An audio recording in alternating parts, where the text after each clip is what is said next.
حضرات گرامی، ایک چیز ہم نے پچھلے خطبہ جمعۃ المبارک میں ہم نے بیان کی تھی کہ نماز میں خشوع پیدا کرنے کے لیے سب سے پہلے انسان کو اللہ کی معرفت حاصل کرنی چاہیے، اور نماز کے لیے جب انسان نکلتا ہے، نماز کے لیے کھڑا ہوتا ہے، نماز میں کھڑا ہوتا ہے، تو اس کو سوچنا چاہیے کہ وہ کس کے سامنے کھڑا ہو رہا ہے، اور اپنی جو ہے وہ بے وضاحتی اور اپنی انسان کو حیثیت اور اللہ رب العزت کی عظمت اور اس کا مقام اور اس کا مرتبہ انسان کو اپنے ذہن میں رکھنا چاہیے کہ کس عظیم الشان ہستی کے سامنے میں کھڑا ہوں، وہ جو کہ زمین و آسمان کا خالق ہے، جو مالک ہے، جو رب ہے،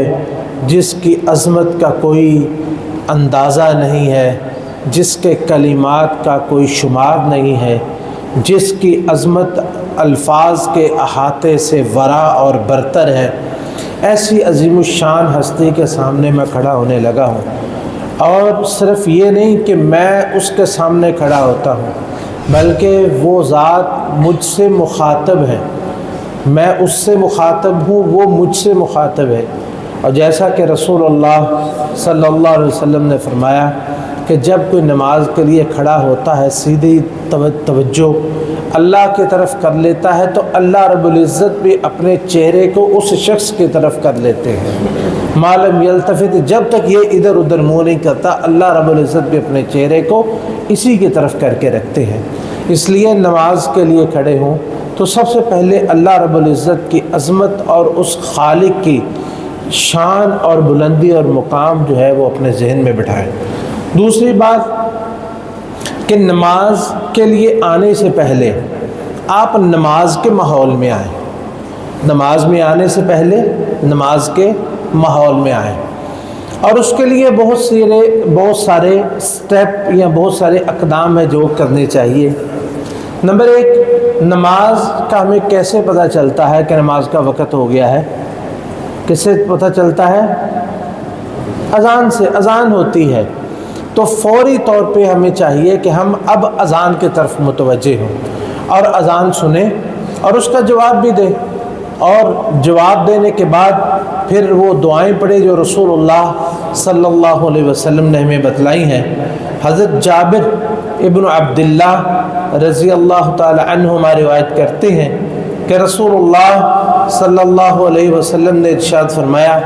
من قال حین یسمع النداء اللہم رب هذه الدعوة التامة والصلاة القائمة آت محمدا الوسیلة والفضیلة وابعثه مقاما محمودا الذی وعدته حلت له شفاعتی۔ جو کوئی شخص اذان سنے اور اذان سن کے پھر دوسری روایات میں آتا ہے کہ اس کا جواب بھی دے، اور جواب دینے کے بعد پھر یہ کہے، اللہم رب هذه الدعوة التامة، اے اللہ، اے اس مکمل دعوت کے رب، اے کھڑی ہونے والے نماز کے رب، آت محمد الوسیلۃ والفضیلہ، حضرت محمد کریم صلی اللہ علیہ وسلم کو وسیلہ یعنی اپنی قربت عطا فرما، والفضیلہ اور مقام فضیلت عطا فرما، اور اسے مقام محمود پہ فائز فرما جس کا تو نے وعدہ کیا ہے۔ جو کوئی شخص اس دعا کو پڑھتا ہے، حلت لہ شفاعت یوم القیامہ، روز قیامت میری شفاعت اس کے لیے واجب ہو جاتی ہے۔ اور دوسری میں روایت میں آتا ہے کہ ثم صلی علیہ، پھر وہ مجھ پر درود بھیجتا ہے۔ تو جب کوئی شخص اذان سنے تو اذان کا جواب دے، اور جہاں آئے حی علی الصلاح حی علی الفلاح، وہاں پہ لا حول ولا قوت الا باللہ پڑھے، اور پھر درود شریف پڑھے، اور پھر درود ابراہیمی جو ہے وہ پڑھے، اور پھر یہ دعا پڑھے، تو انسان نماز کے ماحول کے اندر داخل ہو جاتا ہے کہ شفاعت بھی اس کے لیے حلال ہو جاتی ہے، اور جو ہے وہ اس کا مقام بھی اللہ کے ہاں بڑا بلند ہو جاتا ہے۔ تو اس لیے پہلا کام یہ کرنا چاہیے کہ جیسے ہی اذان ہو اذان کو توجہ سے سنیں، اذان کا جواب دیں اور پھر نماز کی طرف وہ نماز کا اہتمام کرے۔ اور نماز کا اہتمام کیسے ہوگا؟ سب سے پہلے وضو کا اہتمام ہوگا، اور اسباغ الوضو یعنی مکمل وضو کرنا، اور وضو کرتے ہوئے وہ تمام احادیث جو ہم نے بیان کی تھے وہ سامنے رکھیں کہ جب کوئی وضو کرتا ہے اور مکمل وضو کرتا ہے، اور بلکہ اس سے پہلے یہ اس حدیث کا حصہ نہیں، وہ الگ ہے۔ آپ نے فرمایا کہ اگر میں امت پر مشقت نہ سمجھتا تو میں ان کو حکم دیتا کہ ہر نماز سے پہلے مسواک کا اہتمام کریں، مسواک کا اہتمام کریں اور وضو کریں، اور یہ ذہن میں رکھیں کہ جو وضو ہم کر رہے ہیں اس سے اللہ تعالی ہمارے گناہوں کو مٹا رہا ہے۔ جب انسان اپنے گناہوں کو مٹتا ہوا سمجھتا اور دیکھتا ہے تو پھر وہ وضو بھی اسی اہتمام کے ساتھ کرتا ہے کہ کہیں کوئی حصہ خشک نہ رہ جائے، کہیں انگلیوں کے درمیان کا حصہ یا ناخن یا کوئی بھی حصہ ہمارا خشک نہ رہ جائے جس سے گناہ نہ نکل جائے۔ اس طرح توجہ کے ساتھ اور اچھے طریقے کے ساتھ وضو کریں، چاہے گرمیاں ہوں یا سردیاں ہوں، اور پھر وضو جو ہے وہ کرنے کے بعد پھر وہ مسجد کی طرف آئے۔ اگر کوئی شخص وضو ہی صحیح طریقے سے نہیں کرتا تو اس کی نماز میں بھی اتنا ہی نقص ہوتا ہے۔ اگر تو وضو کا کوئی حصہ اس کا خشک رہ جائے، ایڑیاں خشک رہ جائے یا جن کا دھونا واجب ہے، پھر تو نماز ہی نہیں ہوتی۔ آپ نے فرمایا لا صلاۃ الا بطہور، کہ طہارت کے بغیر، وضو کے بغیر نماز ہے ہی نہیں۔ اور اگر کوئی وضو کرتا ہے اور وہ صحیح طریقے سے نہیں کرتا، اس کی نماز پر جو اثر ہونا ہے امام کی نماز پہ اس کا بڑا اثر ہوتا ہے۔ رسول اللہ صلی اللہ علیہ وسلم ایک دفعہ نماز پڑھا رہے تھے اور اپنے نماز میں سورہ الروم پڑھی، فَلْتُبِسَ عَلَيْهِ، تو سورۃ روم پڑھنے میں آپ کو جیسے الفاظ اٹکنے لگے، مشکل پیش آئی، تو آپ نے وہ سورت ختم کی، نماز مکمل کی، اور آپ لوگوں سے پھر متوجہ ہوئے، اپنے فرمایا ما بال اقوام یصلون معنا لا یحسنون الطہور، کہ کیا حال ہے ان لوگوں کا جو ہمارے ساتھ نماز پڑھنے کے لیے آتے ہیں وہ وضو اچھے طریقے سے نہیں کرتے۔ فإنما يلبس علينا القرآن اولئک، تو ان لوگوں کی وجہ سے ہمیں نماز میں جو ہے وہ پریشانی کا سامنا کرنا پڑا۔ تو یہ شیخ البانی نے اسے صفات صلاۃ النبی میں صحیح قرار دیا۔ تو یہ تو ہے وضو صحیح نہ کرنے والے کے عمل کا امام پر اثر، کہ امام کی قرات پہ اس کا اثر پڑتا ہے، تو اس کے اپنے اوپر کتنا اثر پڑے گا، اس کی اپنی نماز کے اوپر اس کا کتنا جو ہے وہ برا اثر ہوگا، اور اپنی نماز پہ اس پہ کتنی توجہ رہ جائے گی، اور کیا خشوع اور خضوع اس کے اندر آئے گا۔ تو اس لیے وضو کا اچھے طریقے سے اہتمام کریں، اور اس کے لیے ضروری ہے کہ انسان کے پاس وقت ہو، وقت سے پہلے انسان اٹھے وضو کرے تو پھر ہی صحیح طریقے سے وضو کر سکتا ہے۔ اور پھر وضو کرنے کے بعد وہ کوشش کرے کہ جتنا پیدل مسجد کی طرف آ سکتا ہے وہ پیدل مسجد کی طرف آئے، چل کے آئے، تاکہ اس کے ہر قدم کے بدلے میں اللہ اس کے گناہوں کو معاف فرمائے اور اس کے درجات کو بلند فرمائے، اس کو نیکیاں عطا فرمائے، اور اس کو بھی احساس ہو کہ میں نماز پڑھنے کے لیے جا رہا ہوں۔ رسول اللہ صلی اللہ علیہ وسلم نے فرمایا کہ الا ادلکم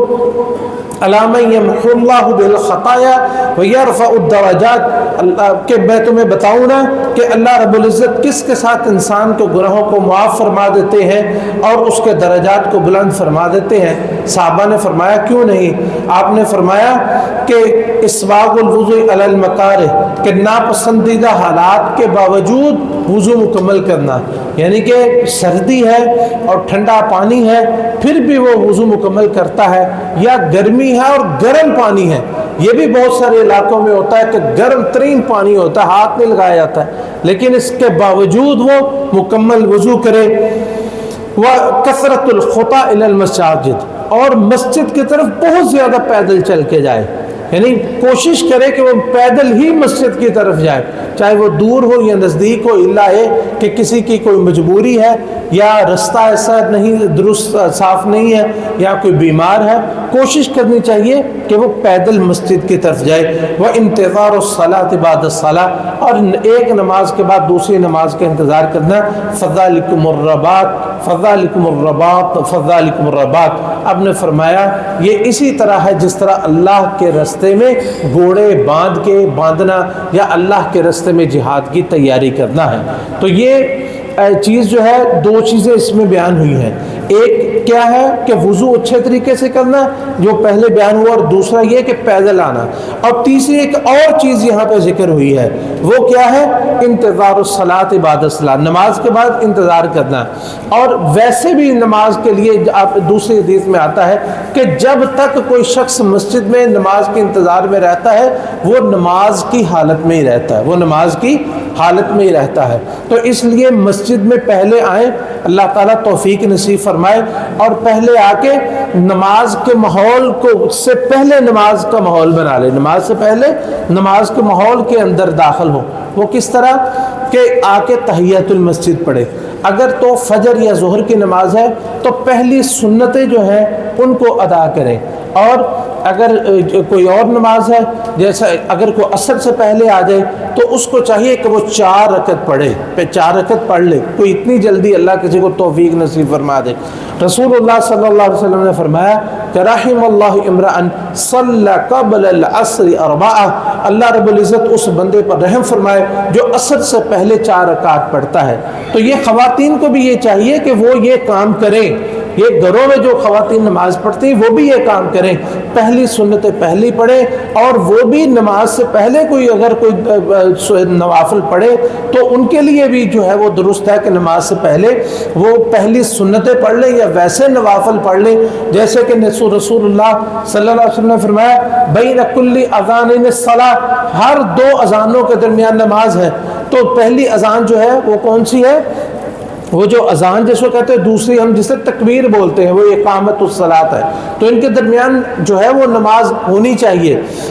اس کا اہتمام کرنا چاہیے۔ جو خواتین گھروں میں بھی نماز پڑھتے انہیں چاہیے اپنے فرائض سے پہلے 2 رکعت یا عصر سے پہلے 4 رکعت، اگر اللہ تعالیٰ توفیق دے اس طرح ظہر سے پہلے 4 اور فجر سے پہلے 2، ان کا اہتمام کرے تاکہ انسان نماز سے پہلے نماز کے لیے، جس طرح ہوتا ہے نا سٹارٹر کوئی ہوتا ہے، تو یہ نماز سے پہلے یہ نماز کا اہتمام کرے۔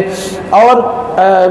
اگر اس کے بعد مزید ٹائم ہو، وقت ہو، تو انسان دعا کرے اللہ تعالیٰ سے۔ اور یہ کام کرنے کے بعد آپ پھر نماز میں اگر شامل ہوں گے اور نماز میں داخل ہوں گے تو اس میں واضح طور پہ آپ کو خود ہی فرق محسوس ہوگا کہ ایک وہ نماز کہ انسان دوڑتا ہوا آئے اور جلدی سے آ کے امام کی کچھ رکعتیں گزر بھی چکی ہو یا قرات ہو چکی ہو یا تکبیر اولیٰ ہو چکی ہو، انسان شامل ہو، یا اس طرح کہ انسان پہلے آئے اور آ کے سنتیں پڑھے، دعا کرے اور وقت سے پہلے بیٹھا ہوا اور پھر وہ نماز پڑھے، ان دونوں نمازوں کا فرق انسان خود محسوس کرے گا۔ دیکھیں یہ ایک نفسیاتی سی چیز ہے اور ماہر نفسیات اسے بیان کرتے ہیں، بڑا اہم نقطہ ہے کہ انسان جب بھی ایک ماحول سے دوسرے ماحول میں داخل ہوتا ہے تو دوسرے ماحول میں ایڈجسٹ ہوتے ہوئے اسے کچھ ٹائم لگتا ہے۔ آپ اس کو اپنے تمام دن کے معاملات پہ ذرا اس کو غور کریں۔ مثال کے طور پر انسان جیسے ہی اپنے کام پہ جاتا ہے، وہ چاہے اپنی فیکٹری میں جائے، اپنے آفس میں جائے، اپنے ملازمت پہ جائے یا اپنی دکان پہ کہیں بھی جاتا ہے نا، وہ جاتے ہی کام نہیں فوراً شروع کر دیتا، بلکہ جا کے وہاں پہ کیا کرتا ہے، وہ کچھ دیر کے لیے بیٹھتا ہے۔ اگر وہ آفس میں ہوتا ہے تو عام طور پر آپ دیکھیں گے آفس میں یا جو بھی جہاں بھی جاتے ہیں نا، پہلے پانی پئیں گے یا کوشش کریں گے کہ پہلے چائے پی جائے۔ کچھ وقت جو ہے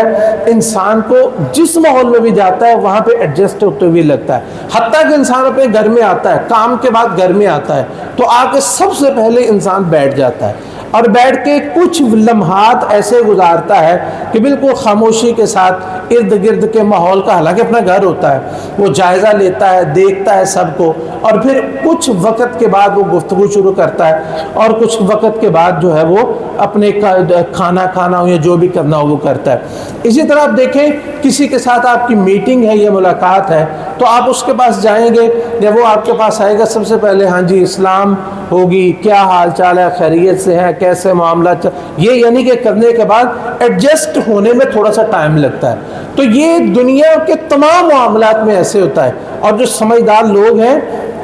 وہ کبھی کسی کے گھر جائیں نا، انتظار کر رہے ہوں، تو وہ کبھی فوری طور پہ ایسے نہیں ہوتا کہ کوئی گھر میں گیا تو فوری طور پہ بیل دے دے یا فوری طور پر اس کو، نہیں، بلکہ انتظار کرتے ہیں کہ یہ اپنے گھر میں گیا ہے تو کچھ وقت کے بعد جو ہے وہ گھر سے کی بیل دیتی ہیں، دروازہ کھٹکھٹاتے ہیں، تاکہ انسان اپنے گھر کے ماحول میں ایڈجسٹ ہو جائے۔ یا جیسے جا کے انسان نے اپنے جو ہے وہ لباس تبدیل کرنا ہوتا ہے، یہ سارے جو ہے وہ ذہنی طور پہ پرسکون ہونا ہوتا ہے۔ تو یہ معاملات انسان کے ہر وقت میں ہے، اور یہ نماز کے ساتھ بھی اسی طرح ہے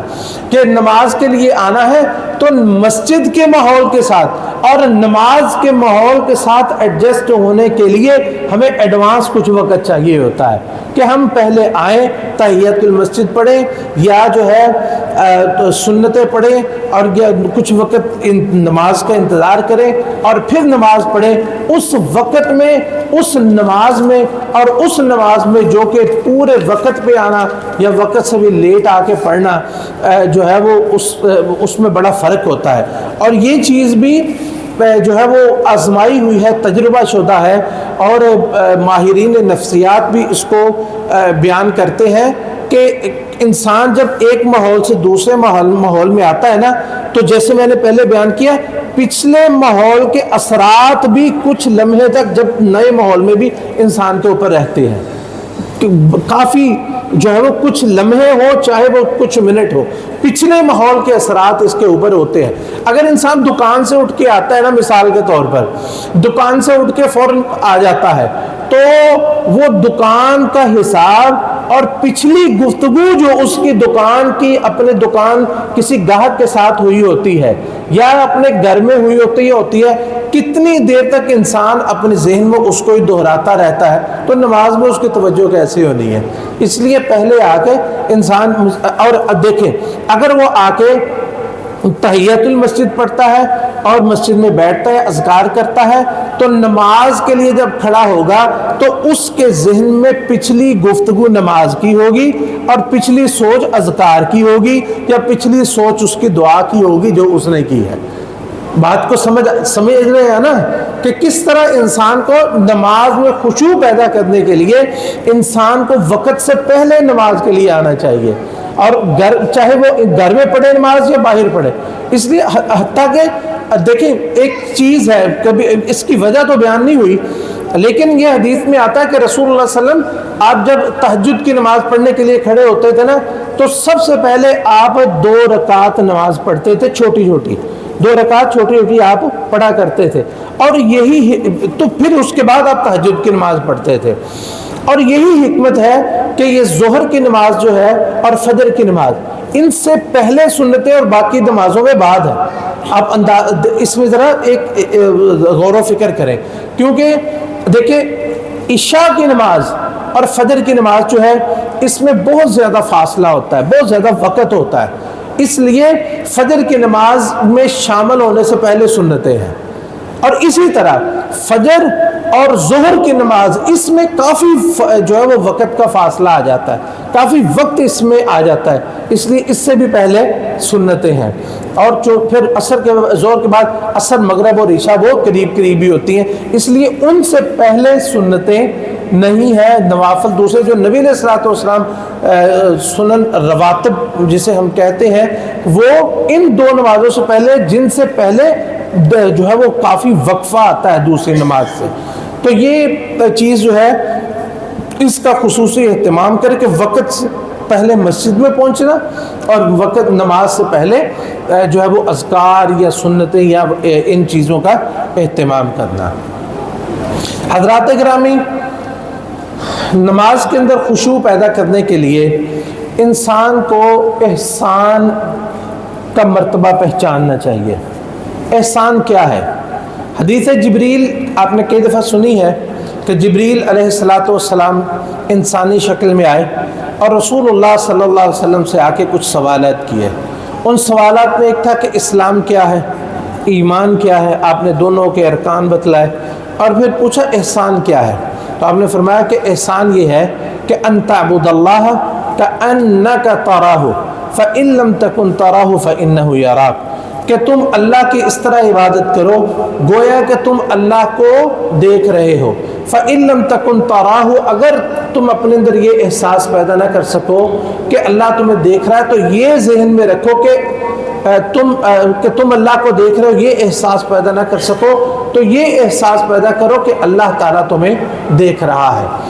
اور یہ چیز میں ہم نے پہلے بھی ذکر کی ہے کہ اللہ کی عظمت اور مقام جو ہے اس کو اپنے ذہن میں رکھے، تو یہ چیز اس کے ساتھ بھی متعلق ہے کہ انسان نماز کا ذہن میں رکھے کہ جب میں نماز پڑھتا ہوں تو جو ہے وہ اللہ تعالیٰ سے ہم کلام ہوں، اللہ مجھے دیکھ رہے ہیں اور میں اللہ کو دیکھ رہا ہوں۔ کس طرح کہ نبی علیہ السلام نے فرمایا کہ جب کوئی نماز پڑھتا ہے کہتا ہے الحمدللہ رب العالمین، اللہ فرماتے میرے بندے نے میری تعریف کی، الرحمن الرحیم میرے بندے نے میری ثنا بیان کی، مالک یوم الدین میرے بندے نے میری، تو اللہ تعالیٰ فرماتے ہیں میرے بندے نے میری عظمت بیان کی۔ اور پھر اسی طرح نماز پڑھتے جب وہ سجدے میں جاتا ہے، سجدے میں جاتا ہے تو انسان زمین کے قریب اپنی سب سے اونچی چیز انسان کس کو؟ اپنی ناک کو سمجھتا ہے، ناک بڑی اونچی ہے۔ انسان جب سجدے میں جاتا ہے تو اپنے ماتھے کو، اپنے پیشانی کو جب وہ زمین پہ رکھ دیتا ہے تو اللہ کے سب سے زیادہ قریب ہو جاتا ہے۔ نبی کریم صلی اللہ علیہ وسلم نے فرمایا اقرب ما یکون العبد ربہ وہو ساجدہ فاکثروا من الدعاء فقمن ان یستجاب لکم، کہ بندہ اپنے رب کے سب سے زیادہ قریب کس وقت ہوتا ہے؟ جس وقت وہ نماز میں ہوتا ہے۔ فاکثروا من الدعاء، تو کثرت سے دعائیں کیا کرو سجدے کی حالت میں، تو وہاں پہ دعا کی قبولیت کا بہت زیادہ چانس ہوتا ہے، بہت زیادہ امید ہوتی ہے کہ وہاں دعاؤں کی قبولیت ہو۔ اس لیے احسان جو ہے، احسان کیا ہے کہ انسان کو یہ احساس ہو نماز میں، قیام میں، رکوع میں، سجود میں، کہ میں یہ رکوع میں ہاتھ باندھے کس کے سامنے باندھے ہیں؟ دنیا میں کسی کے سامنے ہاتھ باندھ کے ہم کھڑے ہوتے ہیں؟ سوال ہی نہیں پیدا ہوتا۔ بعض لوگ ویسے ایسے کرتے ہیں، کوئی نعت پڑھنے لگتے ہیں، قرآن پڑھنے لگتے ہیں تو لوگ سامنے ہاتھ ایسے باندھ لیتے ہیں، تو یہ عمل درست نہیں ہے، بالکل درست نہیں ہے، کیونکہ ہاتھ جو باندھے جاتے ہیں یہ صرف اللہ کے سامنے باندھے جاتے ہیں۔ دنیا میں کہ کسی کے سامنے ہاتھ باندھ کے کھڑے ہونا یہ نہیں درست۔ ہاتھ بندہ سوچے میں نے ہاتھ کس کے سامنے باندھے ہیں، میں جھکا کسی کے سامنے ہوں، میں سجدہ ریز کس کے سامنے ہوں، تو یہ مقام احسان ہے اللہ رب العزت جس کو عطا فرما دے کہ انسان اللہ کی عبادت اس طرح کرے کہ جس طرح وہ اس کو دیکھ رہا ہے، یا رب اس کو دیکھ رہا ہے یا وہ رب کو دیکھ رہا ہے، تو یہ ان میں سے ایک چیز بھی حاصل ہو جائے تو یہ مقام احسان ہے، اور جس کو مقام احسان حاصل ہو جائے اسی کو پھر جو ہے وہ نماز کے اندر خشوع حاصل ہوتا ہے، بلکہ نماز سے پہلے ہی اس کے اندر جو حالت اس کی ہوتی ہے، اور پھر اسی کے آنکھوں سے آنسو نکلتے ہیں، اسی کا دل اللہ سے ڈرتا ہے کہ جو یہ سمجھتا ہے کہ میں اپنے رب کے سامنے کھڑا ہوا ہوں، اور جنت وہ سمجھے کہ میں دیکھ رہا ہوں، قرآن پڑھا جا رہا ہے وہ سمجھ آئے کہ وہ میں جنت کی آیات ہیں، جہنم کی آیات ہے، اس کا انشاءاللہ آگے بھی بیان ہوگا۔ اس لیے مقام احسان یہ کوشش کرنی چاہیے کہ اللہ تعالی ہم سب کو عطا فرما دے تو نماز میں خشوع بھی حاصل ہو جائے گا۔ حضرات گرامی، نماز میں خشوع کے لیے کچھ چیزیں ایسی ہیں جو کہ بیرونی ہیں، جن کا تعلق نماز سے باہر ہے، یعنی انسان کی وہ طبیعت ہے یا انسان کے کچھ حالات ہیں، ان کا بھی انسان کو اہتمام کرنا چاہیے۔ مثال کے طور پر نماز کے لیے مناسب جگہ کا اہتمام کرنا، نماز کے لیے مناسب جگہ کا اہتمام کرنا۔ اگر کوئی شخص سب سے مناسب جگہ نماز کے لیے کون سی ہوتی ہے؟ مسجد، اللہ کا گھر، سب سے مناسب جگہ اللہ کا گھر ہوتی ہے، اور اللہ کا گھر شور، غوغا اور ایسی چیزوں سے پاک ہونی چاہیے، اور کامل توجہ کے ساتھ نماز ہوتی اس لیے ہے، مسجد ہوتی اس لیے۔ اور دوسری چیز جو ہے وہ اگر انسان گھر میں نماز پڑھتا ہے تو ایسی جگہ کا اہتمام کرے کہ جہاں پہ شور و غل نہ ہو، بچوں کی آمد و رفت نہ ہو، اور جو ہے وہ جسے کہتے ہیں کہ شور و غل جو ہے اس سے پرہیز کیا جائے۔ اس لیے جو ہے وہ اللہ نے فرمایا کہ جو رات کی نماز ہے وہ زیادہ جو ہے وہ اللہ کے قریب کر دینے والی ایک آیت کا مفہوم ہے کہ جو رات کی نماز ہے وہ اللہ کے زیادہ قریب کر دینے والی اور زیادہ توجہ والی ہوتی ہے. تو اس لیے اگر انسان گھر میں بھی نماز پڑھتا ہے تو کوشش کرے کہ ایک تو ہماری یہ عادت ہے کہ ہم نے اپنے گھروں میں مسجدیں نہیں بنائی ہوتی, گھر میں نماز پڑھنے کی جگہ نہیں ہوتی ہماری, تو گھر میں مستقل ایک جگہ ہونی چاہیے جہاں پہ نماز انسان پڑھے. یہ نہیں ہے کہ جدھر جگہ ملے وہاں پہ مصلی کبھی جائے نماز ادھر بچھا رہے, کبھی ادھر کبھی ادھر. ایک جگہ گھر میں متعین ہونی چاہیے, اور گھر بنائیں تو اس چیز کا اہتمام کریں. اور آرکیٹیکٹ سے اگر کسی سے نقشہ بنوائے تو اس کو یہ کہے کہ ہمیں کوئی ایسی چیز متعین کر کے دے, ایسی جگہ متعین کر کے دے, چاہے گھر چھوٹا ہو یا بڑا, اس کے دروازے اس حساب سے رکھیں اور اس گھر کی تقسیم اس اعتبار سے ہو کہ جو قبلہ رخ ہے ادھر اس سائڈ میں کوئی دروازہ نہ ہو, قبلہ رخ میں دروازہ نہ ہو, یا کوئی ایسی جگہ ہو, کوئی ایک کمرہ ہو جس میں قبلہ رخ دروازہ نہ ہو اور اس سمت میں جائے نماز بچھا ہو اور وہ نماز کی ایک جگہ متعین ہو. اس لیے نماز کے لیے ایک ماحول جو ہے وہ بھی پرسکون ہو تو اس سے بھی خشوع حاصل کرنے میں, خشوع جو ہے وہ اپنانے میں انسان کو مدد ملتی ہے. اور اسی طرح کچھ چیزیں ایسی ہوتی ہیں جو انسان کی ضروریات یا حاجات ہے, جیسا کہ نبی کریم صلی اللہ علیہ وسلم نے ارشاد فرمایا کہ لا صلاۃ بحضرت الطعام ولا وهو يدافع الاخبثان. کسی کو بھوک لگی ہے اور کھانا اس کے سامنے پڑا ہے تو ادھر نماز کا ٹائم ہو گیا ہے تو پہلے وہ کھانا کھا لے تاکہ وہ نماز میں اس کو بھوک نہ ستاتی رہے. یا اسی طرح اس کو قضائے حاجت جو ہے وہ اس نے کرنی ہے تو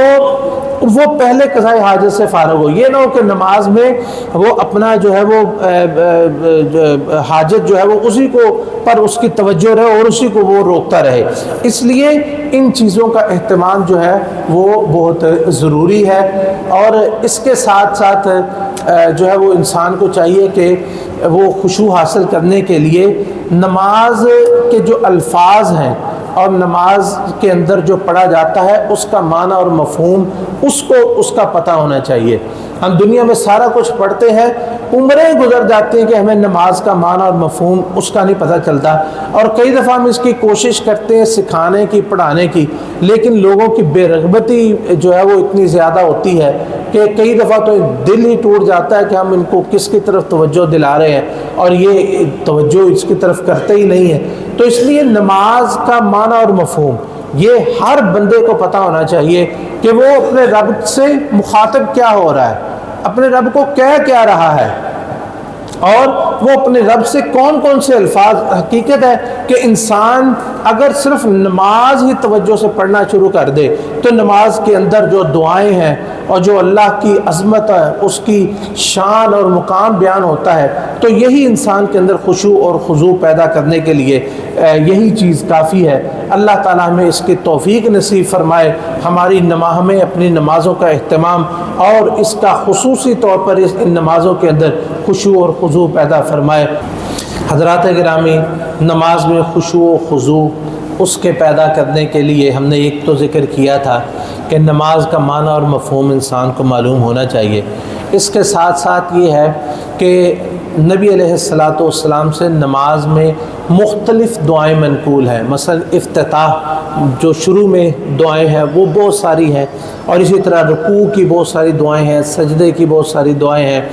اور تشہد میں بہت ساری دعائیں. تو ان دعاؤں کو کوشش کرنا چاہیے بدل بدل کے انسان پڑھے. اور اسی طرح جو قرآن کی تلاوت ہم کرتے ہیں,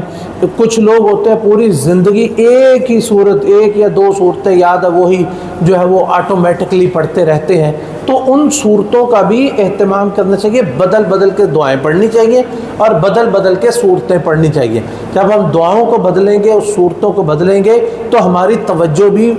جو ہے وہ لامحالہ نماز کی طرف ہوگی. اسی طرح نماز پڑھنی ہے تو نماز کے اندر کوشش کرنی چاہیے حرکات زیادہ نہ کریں, بلکہ حرکات جتنی کنٹرول ہو سکے اس کو کرنی چاہیے. حتیٰ کہ نبی علیہ الصلوۃ والسلام نے یہاں تک فرمایا کہ کسی کو نماز کے اندر اگر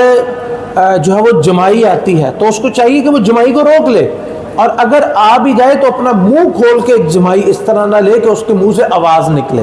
تو اس طرح کوئی بھی زائد حرکات ہیں ان انسان کو چاہیے، الا یہ کہ کوئی ایسی حرکت کرنا ضروری ہو جائے جس سے انسان مشغول ہو جائے. مثال کے طور پر انسان کے کان میں زبردست خارش ہو رہی ہے یا ناک کے اندر ہو رہی ہے، اگر نہ کرے گا تو توجہ اسی کی طرف ہے. تو یہ جو ضروری ہے وہ تو ہو جائے، لیکن بلا وجہ انسان کبھی اپنی داڑھی کے ساتھ کھیلتا رہے، کپڑوں کے ساتھ کھیلتا رہے، ادھر ادھر دیکھتا رہے، دائیں بائیں دیکھتا رہے، تو ان سے مکمل اجتناب کرنا چاہیے. اور سجدے کی جگہ پر جو کہا ہے نا انسان اپنی نظریں گاڑ کے رکھے، تو اس کے اندر بھی یہی حکمت ہے کہ سجدے کی جگہ پر انسان دیکھے گا تو اس کی توجہ پوری نماز کے جو ہے وہ اندر ہوگی. اور اسی طرح نماز جو ہے وہ اس سے توجہ ہٹانے کے لیے یہ شیطان جو ہے وہ یہ بڑا متحرک ہوتا ہے کہ اس کی کوشش ہوتی ہے کہ انسان جو ہے وہ نماز کی طرف اس کی توجہ نہ رہے. جیسے کہ لمبی حدیث نبی علیہ السلام نے فرمایا اذان پہ بھاگ جاتا ہے، اقامت پہ بھاگ جاتا ہے، اس کے بعد پھر انسان شیطان آتا ہے تو وہ انسان کو کئی چیزیں یاد کرواتا رہتا ہے، یہ یاد کر، یہ یاد کر. اور لیکن بعض دفعہ تو بعض چیزیں تو ایسی ہیں جن کا ہم خود جس سے بچ سکتے ہیں. مثال کے طور پر نبی علیہ السلام نے فرمایا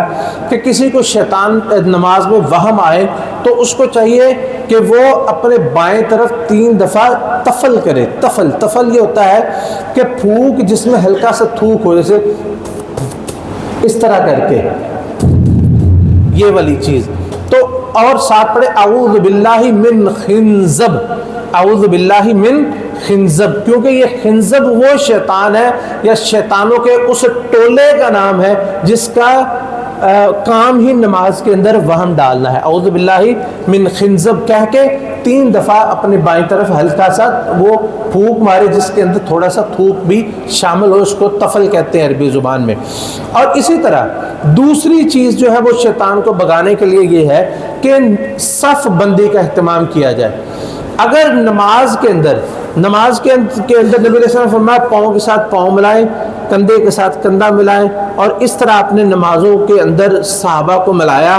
آپ نے فرمایا کہ جو کوئی خالی جگہ ہوتی ہے وہاں سے شیطان گزرتا ہے، اور شیطان گزر کے اس کے اثرات یہ ہوتے ہیں کہ مومنوں کے دلوں کے اندر بھی فرق آ جاتا ہے. تو اس لیے درمیان میں جگہ نہیں چھوڑنی چاہیے. بعض لوگ تو ایسی اتنی زیادہ جگہ چھوڑ دیتے ہیں کہ پورے ایک بندے کے کھڑے ہونے کی جگہ ہوتی ہے، اس طرح وہ نماز پڑھ رہے ہوتے ہیں. 1 انچ بھی اور 1 سینٹی میٹر بھی جگہ نہیں نماز میں چھوڑنی چاہیے، کیونکہ شیطان وہاں سے بھی گزر جاتا ہے. اس لیے نماز پڑھیں تو شیطان کے لیے جگہ نہ چھوڑیں.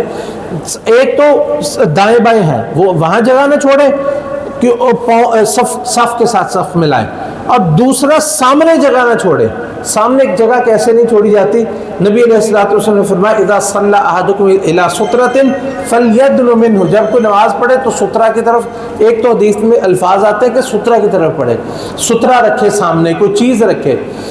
اور اس کے قریب ہو جائے. لا یقطع الشیطان علیہ الصلاۃ، تو پھر شیطان اس کی نماز کو متاثر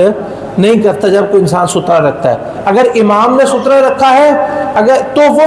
سب کا سترہ ہو جاتا ہے، پھر وہ درمیان میں انسان کو بہت ضرور گزرنا بھی پڑے تو اس میں کوئی حرج نہیں. امام نے سترہ رکھا ہے تو وہ سب کا سترہ ہے. لیکن کتنی مسجدیں ہیں اور کتنے لوگ ہیں کہ امام جو ہے ہم نے دیکھا ہے وہ بغیر سترے کے نماز پڑھ رہا ہوتا ہے. اللہ تعالی ہمیں ان تمام نیکیوں کی توفیق نصیب فرمائے، ہمیں ایسی نماز پڑھنے کی توفیق نصیب فرمائے کہ جیسے نبی صلی اللہ علیہ وسلم نے فرمایا صلی صلاۃ مودع، ایسی نماز پڑھو کہ گویا کہ یہ تمہاری آخری نماز ہے. یہ وہی چیز ہے جو اللہ تعالیٰ نے فرمایا کہ لا ولا تموتن الا وانتم مسلمون، کہ تمہیں موت نہ آئے مگر اسلام کی حالت میں. کیونکہ جس نماز کے لیے ہم کھڑے ہیں اس نماز کا تو ہمیں پتہ ہے کہ ہم پڑھ رہے ہیں، لیکن اگلی نماز کا پتہ نہیں ہے کہ اگلی نماز پڑھنے کی ہمیں توفیق نصیب ہوتی ہے یا نہیں ہوتی. اس لیے ایک ذہن میں تصور یہ نماز میں کھڑے ہوتے ہوئے بنائیں کہ شاید یہ میری آخری نماز ہو سکتا ہے یہ میری آخری نماز ہو. تو پھر انسان کو اگر واقعی پتہ چل جائے یہ آخری نماز ہے تو جتنی توجہ وہ اس پہ ڈالے گا اس کا کچھ حصہ تو انسان اس کی طرف کرے گا کہ نہیں کرے گا، بلکہ پوری توجہ ہی کرنی چاہیے۔ اللہ تعالی ہمیں نمازی بنائے، ہمارے بچوں کو نمازی بنائے، نماز کا اہتمام کرنے کی توفیق نصیب فرمائے، خشوع و خضوع نصیب فرمائے۔ اللہ ہماری حاجات کو پورا فرمائے، ہماری ضروریات کو پورا فرمائے۔ اللہ ہمارے بیماروں کو صحت تندرستی عطا فرما۔